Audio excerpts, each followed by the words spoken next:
نحمده ونصلی علی رسول الکریم اما بعد۔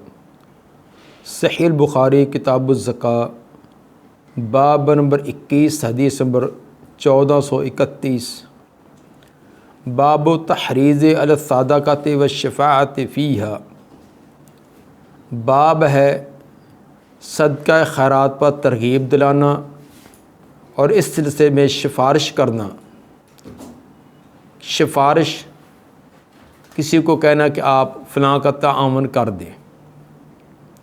اس باب میں امام بخاری رحمہ اللہ دو مسئلے ثابت کرنا چاہتے ہیں۔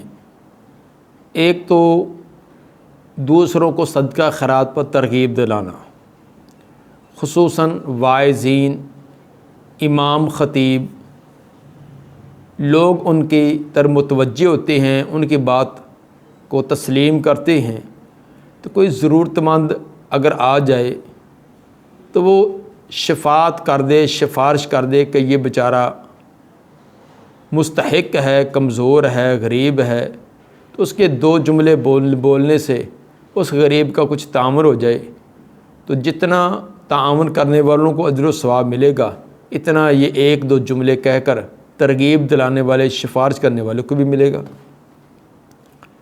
حدیث نمبر 1431 قال حدثنا مسلم قال حدثنا شعبہ قال حدثنا عدی عن سعید بن جبیر عن ابن عباس رضی اللہ عنہما قال خرج النبی صلی اللہ علیہ وسلم یوم عید فصلی رکعتین لم یصلی قبل ولا بعد۔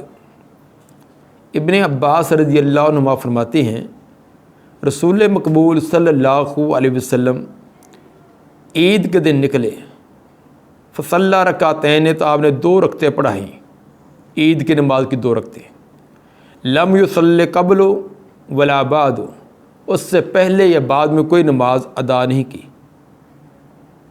عید کی نماز تھی، عید کی نماز کی صرف 2 رکعتیں عید کی ادا کی، اس سے پہلے کوئی نوافل وغیرہ یا اس کے بعد کوئی نوافل ادا نہیں کیے۔ تو ثابت ہوا کہ عید الفطر ہو یا عید الاضحیٰ، اس کی 2 رکعتیں ہیں۔ اور اسی طرح کوئی آدمی یہ سمجھے کہ لوگ ابھی آ رہے ہیں تو میں 10 منٹ پہلے پہنچ گیا ہوں، چلو میں اس موقع سے فائدہ اٹھاؤں تو 2-4 رکعتیں میں نوافل کی ادا کر لوں، تو یہ اس کا ادا کرنا درست نہ ہوگا، کیونکہ نبی صلی اللہ علیہ وسلم نے عیدگاہ کے اندر اس طرح نوافل ادا نہیں کیے۔ اور اسی طرح عید کی نماز کے بعد بھی کوئی یہ سمجھے کہ باقی لوگ کھانے پینے کے جو شائقین ہیں وہ تو جلدی جائیں گھروں میں، تو میں تو عید کا دن ہے رجوع اللہ کروں گا، یا کھلے میدان کے اندر بعد میں 2 عید کے رکعتوں کے بعد 2-4 اور بھی ادا کروں گا، تو یہ اس کا ادا کرنا درست نہ ہوگا۔ اس لیے کہ لقد کان لکم فی رسول اللہ اسوۃ حسنہ، پیغمبر علیہ السلام ہمارے لیے اسوہ ہے۔ اس سے ہمارے معاشرے کی کئی ایک بدعات کا رد بھی اس حدیث کے اتنے حصے سے ہوتا ہے۔ بہت سارے ہمارے ہاں ایسی چیزیں رائج ہو چکی ہیں جن کا کتاب و سنت کے اندر ثبوت نہیں، اگر ان کے قائلین اور فاعلین کو کہا جائے تو آگے سے یہ عذر بیان کرتے کہ اس میں حرج کیا ہے، یہ بھی تو نیکی کا کام ہی ہے، ہم قرآن ہی پڑھتے ہیں، ہم صدقہ ہی کرتے ہیں، ہم فلاں اچھا کام ہی کرتے ہیں۔ تو حالانکہ اگر وہ اچھا کام ہوتا، اس موقع پر وہ کام کرنا درست ہوتا، تو نبی صلی اللہ علیہ وسلم اس نیکی سے نہ خود محروم رہتے، نہ اپنی امت کو محروم کرتے، اور نہ صحابہ کرام جو نیکی کے ہر کام کے اندر ایک دوسرے سے سبقت لینے والے، آگے بڑھ جانے والے تھے، وہ ان ایسے کاموں سے محروم رہتے۔ تو جتنا آپ نے بتلایا اتنا ہی کرنا۔ تو عید کی نماز کی 2 ہی رکعتیں ہیں، کوئی 4 پڑھے گا تو یہ وہ مجرم قرار پائے گا۔ عید کی عیدگاہ کے اندر صرف 2 رکعتیں، اس سے پہلے یا بعد کے اندر آپ نے نوافل ادا نہیں کیے، یہ ادا کرنے درست نہ ہوں گے۔ تو اس سے اسی طرح بہت سارے مواقع پر ہم نے اپنی طرف سے کئی کام ایسے جاری کر رکھے ہیں، خاص دنوں کے ساتھ، خاص جگہوں کے ساتھ، خاص انداز میں، خاص سٹائل میں، جن کا ثبوت کتاب و سنت میں نہیں، خصوصاً شادی اور فوتگی غمی کے وقت کئی ایسی رسومات ہمارے یہاں پائی جاتی ہیں۔ ثم مالا علی النساء، پھر آپ گئے عورتوں کی طرف۔ مالا میلان کرنا، یعنی مردوں کو جو بیان کیا تھا اس سے عورتوں کی طرف گئے۔ ومع بلال، اور آپ کے ساتھ حضرت بلال رضی اللہ تعالیٰ عنہ بھی تھے۔ فوعظہن وامرہن ان یتصدقن، آپ نے ان کو واعظ کیا اور ان کو صدقہ کرنے کی ترغیب دلائی۔ اس سے یہ ثابت ہوا کہ اگر عورتوں تک آواز نہیں پہنچی تو ان کو الگ سے بھی بیان کیا جا سکتا ہے۔ آج کے دور میں سپیکر وغیرہ نے یہ تمام جو کمی تھی وہ پوری کر دی ہے۔ بالفرض اگر سپیکر کا انتظام نہیں یا ویسے خراب ہو گیا ہے کہ بجلی وغیرہ کا مسئلہ تھا، تو جو عورتیں اپنے گھروں کو چھوڑ کر بڑے ذوق اور شوق سے عید کے لیے آئی ہیں تو ان کو بھی کوئی پند و نصائح ہونی چاہیے۔ یہ بھی ثابت ہوا کہ نبوی دور کے اندر عید کی نماز مرد اور عورتیں اکٹھے ایک ہی جگہ ادا کرتے تھے، البتہ عورتوں کا الگ پردے سے انتظام ہوتا تھا۔ تو یعنی الگ الگ نہیں، جس طرح ہمارے ہاں کہ مرد جو ہے وہ باہر جا کر کہیں ادا کریں، عورتیں مسجد میں آ کر ادا کر لیں اور عورتوں کی جماعت کی عورتیں کرا دیں، یہ طریقہ نہیں تھا۔ مردوں کے ساتھ ہی عورتوں کی جماعت کا اہتمام ہوتا، البتہ پردے وغیرہ کا اہتمام الگ سے کر لیا جاتا۔ یہ بھی ثابت ہوا عورتوں کو مرد خطاب کر سکتا ہے، لیکن اسلامی تعلیمات کو ملحوظ رکھتے ہوئے وہ باپرد حالت میں، عورت باپرد حالت میں ہوں اور بیان کرنے والا بھی ایسا ہو کہ جس سے کسی قسم کا کوئی وسواس، خدشات وغیرہ پیدا نہ ہوں۔ آپ نے حکم دیا ان کو صدقہ کرنے کا۔ اس سے ثابت ہوا سفارش، آپ نے ان کو یہ سفارش کی ہے، ترغیب دلائی کہ آپ صدقہ کریں۔ تو یہی باب میں امام بخاری رحمہ اللہ ثابت کرنا چاہتے تھے کہ باب و تحرید علی الصدقہ، صدقے خیرات پر ترغیب دلانا۔ فجعلت المرأۃ تلقی القلب والخرس، شروع ہوئی ہر عورت وہ ڈال رہی تھی اپنے کوئی کنگن اور اپنے کوئی بالیاں وغیرہ، خرس جو کانوں کے اندر بالیاں، کانٹے وغیرہ جو بھی ڈالے جاتے ہیں، تو قلب کنگن وغیرہ، تو عورتوں کے جو زیورات تھے وہ اتار کر حضرت بلال رضی اللہ تعالیٰ کی جھولی کے اندر ڈال رہی تھی۔ تو ثابت ہوا کہ عورتیں جو اپنی ملکیت والی چیز ہیں وہ صدقہ خیرات کرتے وقت خاوندوں سے اجازت نہ بھی لیں تو ان کا یہ صدقہ کرنا درست ہے۔ اس سے صدقے خیرات کی ترغیب وہ ثابت کی ہے، تو اس لیے واعظین کو، خطباء کو، یا جو مؤثر افراد ہوتی ہیں اپنے خاندان، برادری، گلی محلہ میں، تو ان کو نیکی کے کاموں میں خصوصاً یہ صدقات وغیرہ میں ترغیب دلانی چاہیے، مستحق جگہوں پر مستحق افراد کا تعاون کروا دینا چاہیے۔ حدیث نمبر 1432، حدثنا موسیٰ بن اسماعیل قال حدثنا عبد الواحد قال حدثنا ابو بردہ بن عبد اللہ بن ابی بردہ قال حدثنا ابو بردہ بن ابی موسیٰ عن ابیہ قال کان رسول اللہ صلی اللہ علیہ وسلم اذا جاء السائل او طلبت الیہ حاجہ قال اشفعوا توجروا ویقضی اللہ علی لسان نبیہ صلی اللہ علیہ وسلم ما شاء۔ ابو موسیٰ رضی اللہ تعالیٰ فرماتے ہیں، کیونکہ ابو بردہ اپنے باپ ابو موسیٰ سے بیان کرتے ہیں، عن ابی سے مراد ابو موسیٰ اشعری رضی اللہ تعالیٰ عنہ، کہ رسول اللہ صلی اللہ علیہ وسلم کا طریقہ کار یہ تھا کہ اذا جاء السائل، جب آپ کے پاس کوئی سائل آتا، اور طلبت علیہ حاجہ، یا آپ سے کی طرف کوئی حاجت پیش کی جاتی کہ یہ ضرورت ہے اس کو پورا کروا دیں، قالت، آپ فرماتے اشفعوا توجروا، تم سفارش کرو تمہیں اجر دیا جائے گا، تم سفارش کرو تمہاری سفارش کی وجہ سے تمہیں اجر ملے گا۔ وَيَقْضِ اللَّهُ عَلَى لِسَانِ نَبِيِّهِ صلی اللہ علیہ وسلم ما شاء، اور پورا کرے گا اللہ تعالیٰ اپنے نبی کے زبان سے جو چاہے گا، ہونا وہ یہ جو اللہ نے لکھا ہوا ہے۔ تو اگر تمہارے کہنے سے کسی کو 200-400 روپیہ ہو جائے گا تو تمہیں بھی یہ اجر و ثواب ملے گا۔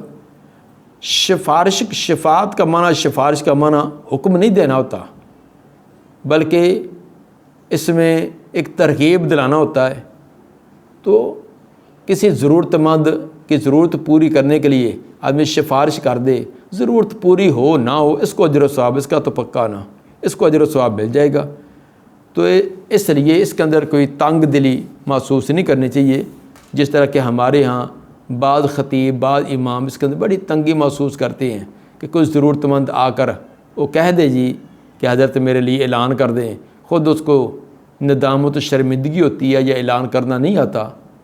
تو ہمارے بعض لوگوں کے بڑے اس کے اندر کوئی ناز و نخرے ہوتے ہیں، اور بعض سمجھتے ہیں کہ شاید یہ اگر کی تو اس کے اندر میری حد تک اور خفت ہوگی۔ تو حاجت مند کی حاجت کو پورا کرنا یا سفارش و سعی کر کے کسی سے اس کی حاجت کو پورا کروا دینا، یہ بڑے اجر و ثواب کا باعث ہے۔ ہمارے اسلاف اور صلحاء اپنی حاجات تو دوسروں کے سامنے پیش نہیں کرتے تھے، اپنی ضرورت نہیں پیش کرتے تھے، تنگی ترشی برداشت کر لیتے، لیکن خود اپنے محتاجی اور ضرورت پیش نہ کر، دوسروں کے سامنے ظاہر نہ کرتے۔ ہاں البتہ کہ دوسرا ضرورت مند دیکھتے تو پھر اس کی ضرورت کو پورا کروانے کے لیے پوری کوشش کرتے۔ اس سلسلہ کے اندر انہوں کو امراء کے پاس، بڑے لوگوں کے پاس جا کر کوئی خفت بھی برداشت کرنا پڑتی تو برداشت کر لیتے تھے۔ تو اپنی ضرورت کے لیے تو نہیں ہونا چاہیے، دوسروں کے لیے کسی کے پاس جائے، اس سے کوئی باتیں بھی سننی پڑیں جو اور بھی ہوئیں، تو اس کے اندر کوئی محسوس نہیں کرنا چاہیے۔ اس لیے ہمارے ہاں آج طریقہ اس کا بالکل متضاد ہی ہے کہ اپنی ذات کے لیے تو ہم خفتیں محسوس برداشت کر لیتے ہیں، لیکن دوسروں کے لیے اعلان کرنا بھی برداشت نہیں کرتے۔ حدیث نمبر 1433 قال حدثنا صادقۃ بن الفضل اخبرنا عبدۃ عن ہشام عن فاطمۃ عن اسماء رضی اللہ عنہا قالت قال علی النبی صلی اللہ علیہ وسلم لا توقی فیوقع علیک۔ حضرت اسماء رضی اللہ تعالیٰ فرماتی ہیں مجھے نبی صلی اللہ علیہ وسلم نے فرمایا تھا کہ لا توقی، تو نہ باندھ کر رکھ، فیوقع علیک، پھر تجھ پر بھی باندھ کر رکھا جائے گا۔ تو کی کا معنی ہوتا ہے رسی سے، دھاگے یا ڈوری سے کوئی بندھن وغیرہ لگانا، کوئی تھیلی وغیرہ کا منہ باندھ دینا۔ مطلب یہ تھا کہ باندھ کر گن کر سنبھال کر نہ رکھا۔ اگر تو ایسے رکھے گی تو اس میں برکت نہیں ہے۔ برکت یہ کہ جو ضرورت سے زیادہ غریبوں کو، مسکینوں کو، مستحق افراد کو دے دیا جائے، تو اس کو دینے کے اندر مال میں برکت ہے، نہ کہ گن کر سنبھال کر اس کو اپنی صندوق میں، اپنی الماری میں، اپنے پرس میں رکھا جائے۔ قال حدثنا عثمان بن ابی شیبہ عن عبدہ وقال لا تخسی فیخسی اللہ علیک۔ جو عثمان بن ابی شیبہ عبدہ سے بیان کرتے ہیں، پیچھے عبدہ سے صدقہ بن فضل نے بیان کیے تھے، اس کے وہ الفاظ تھے، لیکن عثمان بن ابی شیبہ نے جو عبدہ سے نقل کیے ہیں، باقی سند اسی طرح جو پیچھے آئی ہے، اس میں الفاظ یہ تھے وقال لا تخسی، نہ گن کر رکھ، فیخسی اللہ علیک، تو اللہ بھی تجھ پر گن کے شمار کرے گا۔ تو ایک ضرورت مند آ گیا، اس جیب میں ہاتھ ڈالا، جتنے نکلا ہے بغیر گنے ہوئے اس کو دے دیے، تو اللہ تعالیٰ بھی اس کو اسی طرح بغیر حساب کے اس کو دے گا۔ تو جو اس نے دینے 100 روپیہ ہوتا ہے، تو 10 کے 10 نوٹ نکالے، 10 بیرا اس کو گننا کہ کہیں جڑے ہوئے 2 نہ چلے جائیں، کہیں ایک نوٹ زیادہ نہ چلا جائے۔ وہ بار گنے گا، کبھی سیدھے کر کے، کبھی الٹے کر کے، تو دینے والے کو ترسا کے بار گن کر دینا، تو یہ طریقہ نہیں ہونا چاہیے۔ کسی غریب مستحق کو آگے ہیں تو اس کو نکال کر دیں، اور اسی طرح حساب کرتے رہنا، جلدی سے ڈائری نکال کر بیٹھ جانا کہ میرے زکوٰۃ کے اتنے ہو گئے ہیں، پہلے میں نے اتنے دیے تھے، فلاں ٹائم اتنے دیے تھے، اب اتنے ہو گئے ہیں، حساب کر کے 1.5 گھنٹہ سوچ بچار کر کے تو کسی غریب کو روپیہ 200 نکال کر دے دیا۔ تو یہ حساب اگر آپ نے کرنا ہے تو بعد میں ہوتے رہیں گے، اس کو گھنٹے بٹھائے رکھنا انتظار میں، پھر اپنی ڈائری منگانا، پھر نکالنا، پھر حساب کرنا۔ یعنی اس طرح ایک لالچی اور حرص اور طمع والی طبیعت نہیں ہونی چاہیے. اس کے اندر زائد پڑا ہو تو غریبوں مسکینوں کو دے دیں. باب نمبر 22 باب صدقات فی مستطاع، باب صدقہ کرنا جتنی طاقت ہے، اپنی طاقت اور وسعت کے مطابق صدقہ کرتے رہنا چاہیے.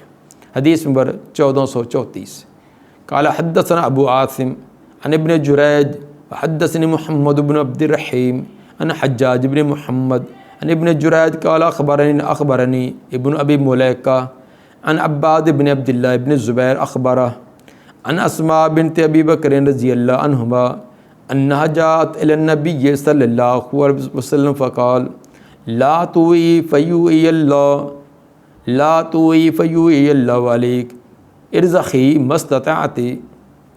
آپ نے فرمایا نہ تو باندھ کر رکھ، سنبھال کر رکھ، پر اللہ بھی تجھ پر اسی طرح روک کر باندھ کر رکھے گا. ارزقی مستطاعت، اور خرچ کر اپنے وسعت کے مطابق خرچے کرتے رہا کرو. ان کو سنبھال کر سینت کر ان کو رکھنا.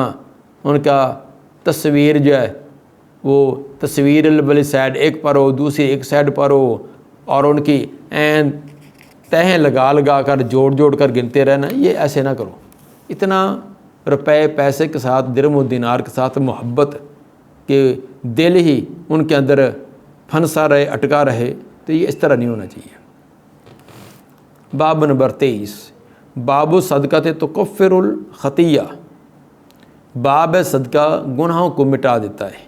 صدقہ خیرات جس سے انسان کے دل کے اندر حرص، طمع، یہ چیزیں ختم کرتا ہے، انسان کے باطن کو صاف کرتا ہے، اس انسان کے گناہ یہ ان کو بھی ختم کر دیتا ہے. حدیث نمبر 1435 قال حدثنا قتیبہ قال حدثنا جریر عن الاعمش عن ابی وائل عن حذیفہ رضی اللہ عنہ قال قال عمر رضی اللہ عنہ ایکم یحفظ حدیث رسول اللہ صلی اللہ علیہ وسلم عن الفتنہ. تو حذیفہ رضی اللہ تعالیٰ نے فرماتے ہیں کہ حضرت عمر رضی اللہ تعالیٰ نے ایک دن فرمایا کہ بھائی ایکم یحفظ، تم میں سے کس کو یاد ہے رسول اللہ صلی اللہ علیہ وسلم کی حدیث عن الفتنہ، فتنہ کے بارے میں. تو ثابت ہوا کہ صحابہ کرام حدیثوں کو سیکھتے تھے، حفظ کرتے تھے، آگے بتلاتے تھے. اس لیے حضرت عمر رضی اللہ عنہ نے پوچھا کہ فتنے کے بارے میں حدیث کس کو یاد ہے؟ قال قلت انا احفظہ. حضرت حذیفہ رضی اللہ عنہ کہا جی مجھے یاد ہے. اور یاد بھی کیسے؟ کما قالا، جیسے نبی صلی اللہ علیہ وسلم نے فرمایا تھا بالکل اسی طرح یاد ہے، کوئی اس کے اندر معمولی سی بھی فرق نہیں. قال انک علی لجری. حضرت عمر رضی اللہ تعالیٰ فرمانے لگے جناب تو بڑا جری ہے، بڑا اس طرح کی فتنوں والی جو روایات جن کو انسان سن کر ہی چونک اٹھتا ہے، تو نے ایسی یاد کی ہوئی ہے اور اسی طرح یاد کی، حرف بحرف جیسے آپ نے بیان کی ہے. بڑا تو ہمت والا آدمی ہے ابھی. فکیف قال، اچھا بتلاؤ کیسے آپ نے فرمایا تھا؟ قلت فتنۃ الرجل فی اہلہ و والدہ. فرماتے ہیں کہ میں نے کہا کہ آدمی کا فتنہ اس کے اہل و عیال میں اور اس کی اولاد میں، اس کی ہمسائیگی میں، وہ تکفرھا الصلاۃ و صدقۃ والمعروف، اس کا کفارہ بن جاتی ہے نماز، صدقہ اور معروف نیکی کا کام.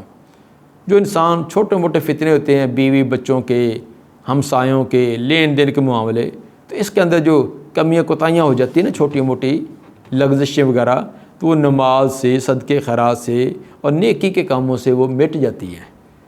اس سے امام بخاری رحمہ اللہ نے ثابت کیا کہ تکفرھا الصلاۃ والصدقہ، نماز اور صدقہ خیرات یہ گناہوں کو مٹا دیتا ہے. قال سلیمان کہتے ہیں، سلیمان عامش ہے، پیچھے جو امام جریر کا جو شیخ استاد اوپر عامش آئے ہیں وہی مراد ہے.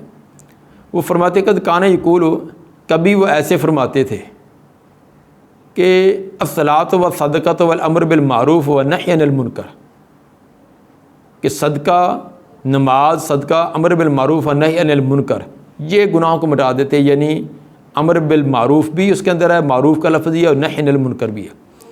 قال لیس ھذہ ارید، جب حضرت حذیفہ رضی اللہ تعالیٰ نے اتنی حدیث سنائی کہ فلاں فلاں قسم کے جو فتنے اور آزمائشیں انسان پر آتی ہے نا، اس میں نماز، صدقہ، نیکی کے کام، تو یہ چیزیں ان گناہوں کو مٹا دیتی ہیں، یہ کفارہ بن جاتی ہیں۔ تو حضرت عمر رضی اللہ تعالیٰ نے فرمایا کہ لیس ھذا اریدو، میں یہ اس کا ارادہ نہیں میں نے کیا، میں ان چھوٹے فتنوں کے بارے میں سوال نہیں کیا، ولکنی اریدو التی تموج کموج البحر، لیکن میں تو ارادہ کرتا ہوں جو سمندر کی لہروں کی طرح ہوں گی، سمندر کی موجوں کی طرح۔ میں بڑے فتنوں کے بارے میں سوال کیا، یہ سمندر کی بڑی بڑی موجیں کی طرح ہوں گے۔ قال قلت لیس علیک بہا یا امیر المومنین باس، میں نے کہا کہ نہیں آپ پر ان فتنوں کے متعلق اے امیر المومن کوئی حرج ہے، آپ کو ان کے بارے میں پریشان ہونے کی ضرورت نہیں ہے، اس لیے کہ بینک و بینہا باب مغلق، آپ کے درمیان اور ان فتنوں کے درمیان ایک بند دروازہ ہے۔ وہ جو بڑے بڑے فتنے ہیں نا، جس کے اندر افرادوں کے افراد، قوموں کی قوموں، علاقوں کے علاقے جس کے اندر مبتلا ہوتے جائیں گے، تو ان سے آپ کو ڈرنے کی ضرورت نہیں ہے، ان کے درمیان اور آپ کے درمیان ایک بند دروازہ ہے، تو وہ آپ کی زندگی کے اندر آپ کے دور میں وہ نہیں آئیں گے کہ دروازہ بند ہے۔ تو اس لیے جب آپ تک وہ پہنچنے نہیں ہے تو آپ کو ڈرنے کی، پریشان ہونے کی ضرورت ہی نہیں ہے۔ قال حضرت عمر رضی اللہ تعالیٰ نے پوچھا فیکسر الباب اور یفتح، اچھا وہ جو بند دروازہ ہے وہ توڑا جائے گا یا کھولا جائے گا؟ تو دروازہ بند ہوتا آخر کھلنا ہی ہے، یا تو خود کھول دیا جائے گا پھر، یا توڑ دیا جائے گا۔ اگر خود کھولا تو دوبارہ بند ہونے کی بھی اس کے اندر صلاحیت رہے گی، اگر توڑ دیا گیا ہے پھر تو اٹھا کر کباڑ خانے میں جائے گا، پھر وہ بند تو نہیں ہوگا۔ تو یہ بتلاؤ کہ وہ دروازہ جو ہے جو آگے بند ہے وہ خود کھولا جائے گا تاکہ دوبارہ بھی بند ہو سکے، یا اس کو توڑ دیا جائے گا؟ قال قلت لا بل یکسر، میں نے کہا کہ نہیں بلکہ توڑا جائے گا، کھولنے والی بات نہیں بلکہ وہ ٹوٹے گا۔ قال فإنه إذا كسر لم يغلق ابدا، حضرت عمر رضی اللہ نے فرمایا کہ جب توڑا جائے گا تو اس کا معنی پھر کبھی بند نہیں ہوگا، جب ٹوٹ گیا توڑ کر الگ ہی کر دیا تو پھر وہ بند کیسے ہوگا؟ پھر مطلب کہ فتنے لگاتار جاری ہوں گے۔ قال قلت اجل، میں نے کہا ہاں بات ایسی ہی ہے۔ فحبنا ان نسأله من الباب، پھر ہم ڈرے کہ یہ کہ ہم سوال کریں اس سے کہ وہ دروازہ کون ہے۔ ہم ہوتے حذیفہ رضی اللہ تعالیٰ سے یہ پوچھنے سے کچھ خوف محسوس ہوا کہ ہم ان سے پوچھے کہ وہ دروازہ کون ہے۔ فقولنا لمسروق، ہم نے مسروق کو کہا سل ہو، آپ ان سے سوال کریں، آپ کے ان کے سے ذرا تعلقات بڑے فری ہیں، آپ ان کے ساتھ جو اس طرح کے معاملات پوچھ لیتے ہیں، آپ ذرا ہمت کر کے پوچھیں کہ وہ دروازہ جو آگے بند ہے فتنوں کے آگے وہ کون ہے۔ قال فسألہ، تو راوی کہتے ہیں کہ اس مسروق نے ان سے سوال کیا، یعنی حضرت مسروق نے حضرت حذیفہ رضی اللہ عنہ سے سوال کیا۔ فقال، تو وہ فرمانے لگے، حضرت حذیفہ رضی اللہ تعالیٰ فرمانے لگے عمر ہوا مبتدا موضوع، وہ حضرت عمر رضی اللہ تعالیٰ عنہ ہیں، وہ جو دروازہ ہے آگے بند فتنوں کے آگے دروازہ وہ حضرت عمر رضی اللہ تعالیٰ عنہ ہے، جب تک وہ موجود ہیں دروازہ نہیں کھلے گا۔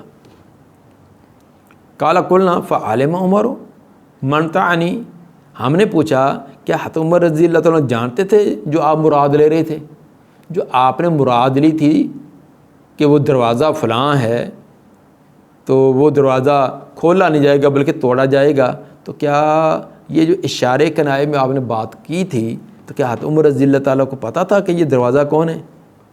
فعلم عمر من تعنی، تو قال نعم، حضرت حذیفہ رضی اللہ تعالیٰ فرمانے لگے ہاں پتہ تھا، ان کو پتہ تھا۔ کما ان دون غدن لیلہ، جس طرح کل کے بعد رات ہے، جس طرح ہر ایک آدمی کو پتہ ہے کہ کل دن ہے، دن کے بعد رات ہے، مثلا آج رات ہے تو رات کے آگے دن ہے، دن کے بعد رات آنی ہے، یہ ہر ایک کو پتہ ہے۔ اسی طرح جس طرح کل دن آنا اور دن کے بعد رات آنے کا یقین ہوتا ہے، اسی طرح تو عمر رضی اللہ تعالیٰ کو یہ بالکل یقینی طور پر پتہ تھا۔ وذالک، اب وجہ بتلاتے کہ ان کو یہ کیسے پتہ تھا۔ وذالک انی حدثت حدیثا، یہ اس لیے کہ میں نے ان کو حدیث بیان کی تھی، حدیث نبی کی باتیں میں نے بتلائی تھیں۔ لیس بالغالیت، میں نے کوئی قصے کہانی ان کو نہیں سنائے تھے، میں نے نبی کے فرامین سنائے تھے، نبی کے فرامین سے انہوں نے یہ سمجھ لیا تھا کہ یہ دروازے سے مراد کون ہے، اور آگے جو دروازہ ٹوٹنے کے بعد فتنے آنے والے سے کیا مراد ہے۔ تو نبی کی احادیث میں ان کو سنائی تھی، تو نبی کی حدیث سننے بعد انہوں نے اس چیز کو معلوم کر لیا تھا۔ تو میں نے نبی کے فرامین سنائے تھے، کوئی قصہ گو لوگوں کے ادھر ادھر کی باتیں نہیں سنائی تھی، اغالط و غلوطہ ادھر ادھر کی اپنی طرف سے بنائی باتیں، فرضی باتیں نہ تھیں، میں نے حقیقی باتیں سنائی تھی۔ اس سے امام بخاری رحمہ اللہ نے یہ ثابت کیا کہ صدقہ خیرات جس میں اور بہت سارے فوائد ہیں، وہاں ایک پیچھے بھی کچھ فوائد آ چکے ہیں۔ ایک تو نا حاجت مند کی حاجت کو پورا آنا، یہ ایک بہت بڑا اجر و ثواب ہے۔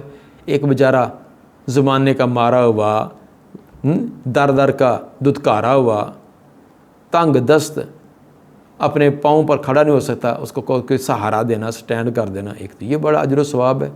دوسرا انسان کے دل کے اندر سخاوت، دل لوگوں کی ہمدردی، ضروریات پر پیدا کرنا، یہ۔ تیسرا اپنے مال میں اضافہ، برکتیں اس میں ہوتی ہے، ایک اللہ کی طرف سے، دوسرا اس غریب کی دعاؤں کا ذریعہ بھی، سبب بھی بنتی ہے۔ اور ان تمام کے ساتھ ساتھ ایک فائدہ یہاں بتلا دیا، گناہ بھی مٹا دیے جاتے ہیں، گناہ بھی مٹ گئے اور اتنے اور بھی فائدہ حاصل ہو گئے۔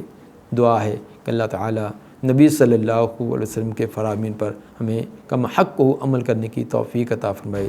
سبحان ربک رب العزت عما یصفون والسلام علی المرسلین والحمد للہ رب العالمین۔